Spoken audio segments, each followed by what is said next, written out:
गाव गोष्टी पाहताना आज आले होते पुणे जिल्ह्यातील आंबेगाव तालुक्यातील लांडेवाडीच्या यात्रेला। सर्वात प्रथम आम्ही मंदिरात गेलो। खूप सुंदर मंदिर आहे, छानसं दर्शन केलं।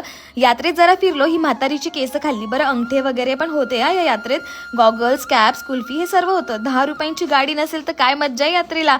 आजी नातीला शॉपिंग करून देत होत्या, लहान लहान मुले त्यांच्यासाठी खेळणी सिलेक्ट करत होते। हे पहा, हे आहे मेहंदी छाप, कुणी कुणी काढले हातावर। नंतर आम्ही ना कमानीतून आत थेट घाटाकडे निघालो। ही शेंगदाण्याची पुडी घेऊन घाटात जाताना पाहिलं वाजंत्री मंडळी बैलांची वाट बघत होते।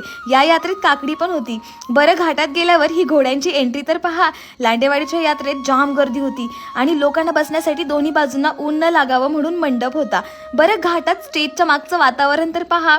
बरं आज घाटात काय बैल पळत होती यार।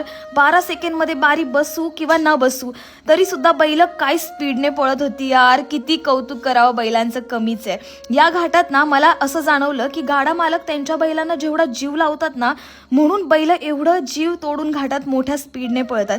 का तर आपल्या गाडा मालकाची मान उंचावली पाहिजे। आणि हो, गाडा मालक पण काही कमी नाही बरं का या घाटातले। बारी बसू अगर ना बसू त्यांनी बैलांसाठी टाळ्या वाजवल्याच की। खरंच गाडा मालक, तुम्ही आणि तुमची बैल, तुम्ही दोघेही नाद आहात। नाव लेट्स ॲप्रिशिएट ही बिस्लरीचे बॉटल्स एवढ्या उन्हात विकणारी मंडळी आणि साफसफाई ठेवणाऱ्या या काकी आणि कुल्फी व काकडी विकणारे हे काका। या यात्रेत पण आपले फॉलोअर्स भेटले, त्यांना पण हाय केलं। फॉलोअर्स मंडळी, असंच प्रेम असू द्या।